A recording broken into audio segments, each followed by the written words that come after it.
Assalamualaikum warahmatullahi wabarakatuh. Alhamdulillahirrahmanirrahim wa bi'isna'in alhamdulillahi assalatu wassalamu ala mursalin wa ala alihi wa sahbihi ajma'in amma ba'd. Yang saya hormati Bapak Kepala Desa atau yang mewakili Bapak Sunan selaku Ketua MKD Desa Kabilangu. Yang saya hormati Ibu Ketua Tim Penggerak PKK atau yang mewakili, serta ibu-ibu tim anggota penggerak PKK serta kader stunting UKPM serta mahasiswa PPG Prajabatan Kelas 1 Universitas Negeri Semarang. Yang saya hormati pula para ibu-ibu tamu undangan, yaitu ibu-ibu balita sasaran. Masih semangat Bu? Masih ya? Ini apalagi di depan saya ibu-ibu PKK seger-seger ini wajahnya, memakai batik biru, jilbab biru, dan mata saya semakin seger. Semoga yang mengenalkan juga masih seger ya Bu? Masih ya. Baik, ada pepatah bilang tak kenal maka tak sayang. Jadi saya mohon izin untuk memperkenalkan diri dulu ya. Belum, saya yakin sudah ada beberapa yang kenal dengan saya. Nama saya Ana Novitaro, bisa dipanggil Mbak Ana ya, sebagai nutrisionis atau petugas gizi di Puskesmas Rangkil. Nanti kalau sewaktu-waktu ketemu di jalan bisa apa ya Bu?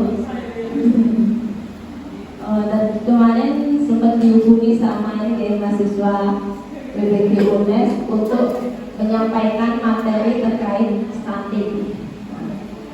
Saya yakin juga pasti beberapa ibu di sini sudah paham, sudah tahu apa itu yang namanya stunting. Tapi kita akan kupas lebih dalam lagi ya, biar kita bisa tahu anak kita ini benar stunting apa enggak, tetangga kita, cucu kita ini stunting apa enggak. Seperti yang disampaikan Pak Sunan tadi, stunting itu bisa dinilai dari ukuran tinggi badan saja atau tidak. Nanti kita akan lanjut lebih dalam. Langsung saja ya. Nah, ini ada rencana program percepatan penurunan stunting. Jadi target penurunan stunting di tahun 2024 ini sebesar 14%. Nah, ini diharapkan ada penurunan 3% dalam tahunnya. Yang ketiga itu mendukung pemenuhan protein hewani balita, karena juga salah satu penyebab stunting itu karena kurangnya asupan protein hewani.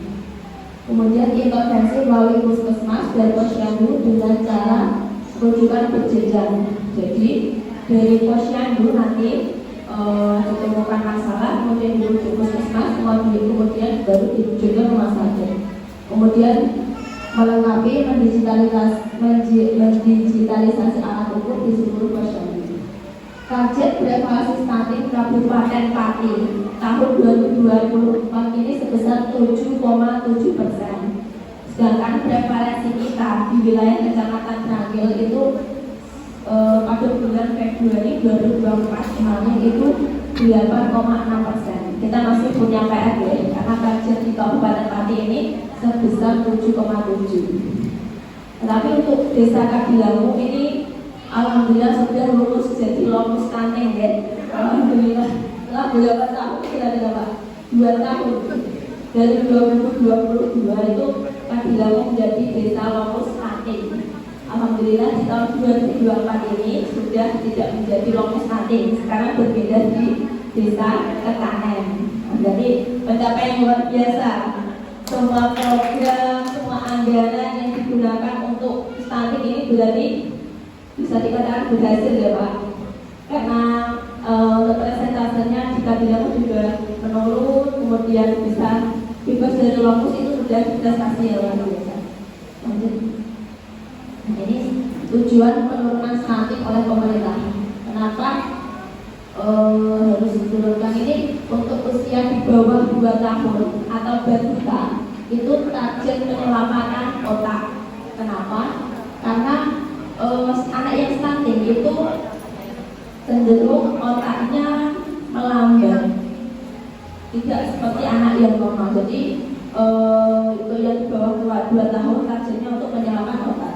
Kalau yang 2 sampai 5 tahun targetnya untuk mencegah obesitas.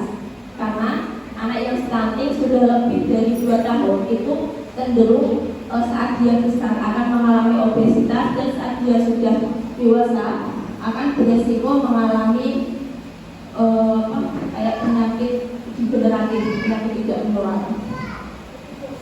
Karena ini dari 25% otak bayi tumbuh saat dalam kandungan ibu, dan 55% tumbuh saat bayi lahir sampai bayi berusia 2 tahun.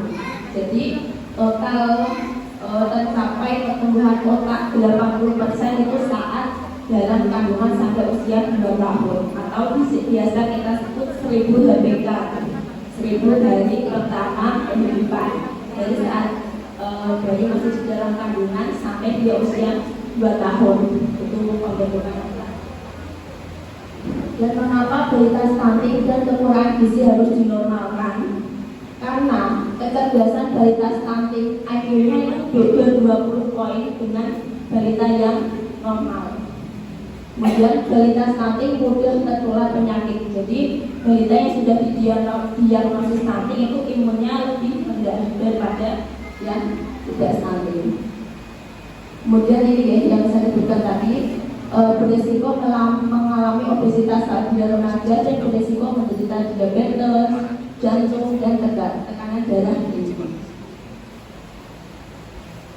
Ini gambaran pertumbuhan otak sel otak anak ibu. Ini yang sebelah kanan itu perkembangan sel otak anak yang normal, perkembangannya sangat pesat, sangat banyak. Kalau yang sebelah kiri itu perkembangan otak anak yang stunting, jadi hanya sedikit. Bagaimana cara mendeteksi stunting? Yaitu dengan menemukan anak yang stunting dulu. Stunting itu pendek, gitu. Jadi gimana kita menemukan anak yang stunting? Pertama harus cari anak yang pendek.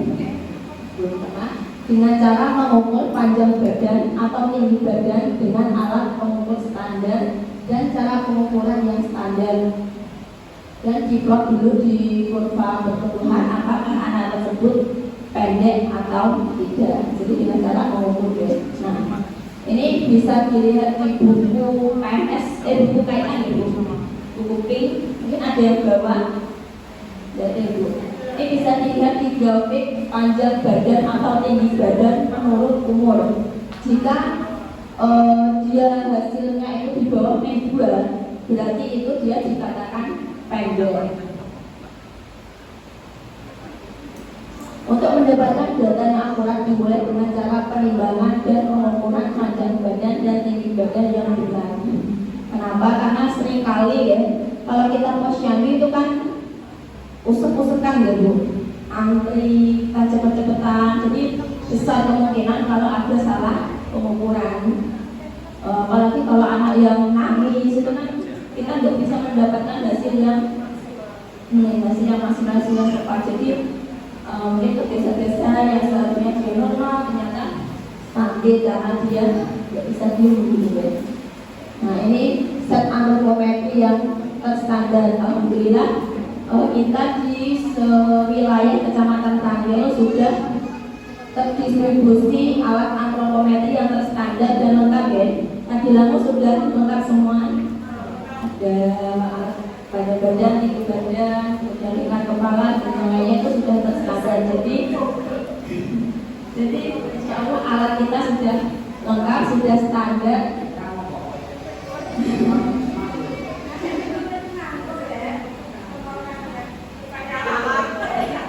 Malah double ya alatnya.